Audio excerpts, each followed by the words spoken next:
پوری جماعت کی طرف سے اعلان کیا کرتا ہوں، مدہوش نہیں بیدار ہیں ہم، مدہوش نہیں بیدار ہیں ہم، ہر آخت پر ہوشیار ہیں ہم، سمجھے نہ کوئی غافل ہم کو، حق سچ کے پہرے دار ہیں ہم۔ یہ ذمہ داریاں ہیں۔ آئیے، میرے اسلاف نے کیا ثبوت پیش کیا، تاریخ ہمارے سامنے ہے، اسلاف کا کردار ہمارے سامنے ہے۔ مذہب اسلام، دین اسلام اس عظمت کا مالک ہے۔ کوئی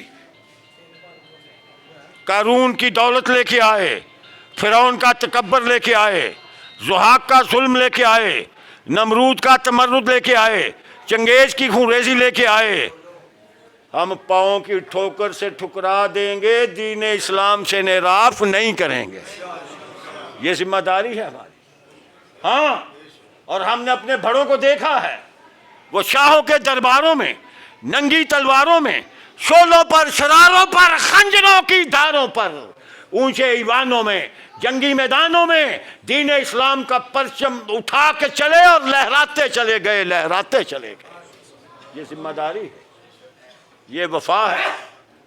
آج ہماری بھی ذمہ داری یہی ہے، اور ہمیں مرداری کا ثبوت نہیں دینا چاہیے کہ کسی سرنگوں ٹہنی پہ سجا لیں گے چار تنکے، نہ بلند شاخ ہوگی نہ گرے گا آشیانہ، بلکہ ہمیں جرأت اور بہادری کے ساتھ ثابت کرنا ہوگا کہ نشے من پہ نشے من اس قدر تعمیر کرتا جا کہ بجلی گرتے گرتے آپ خود بیزار ہو جائے۔ آخری ایک بند آپ کی خدمت میں دینا چاہتا ہوں، وقت کے دامن میں گنجائش نہیں ہے، ذرا توجہ کرنا۔ میرا دل آپ پر خوش ہے، آپ نے سامعین ہونے کا حق ادا کیا، مگر پھر بھی میں مزید توجہ کا طلبگار ہوں، ذرا توجہ کرنا۔ میری تیری ذمہ داری کیا ہے، اسلام کے ساتھ وفا کیا ہے؟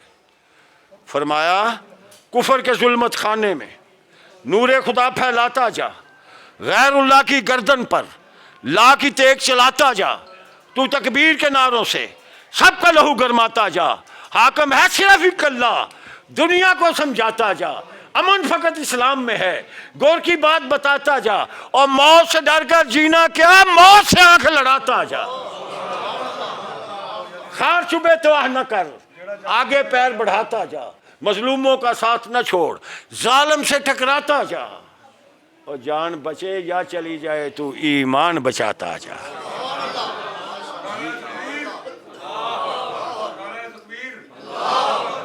یہ ہے عظمت دین اسلام جس کی آج آپ نے محفل سجائی ہے، اور میں یہ بھی آپ کو کھلے دل سے کہنا چاہتا ہوں، آج جو لوگوں کی تعلیم، تبلیغ، انداز، نظریات دیکھ رہے ہیں، یقین جانیے وہ اسلام سے دوری کی طرف لے جا رہے ہیں۔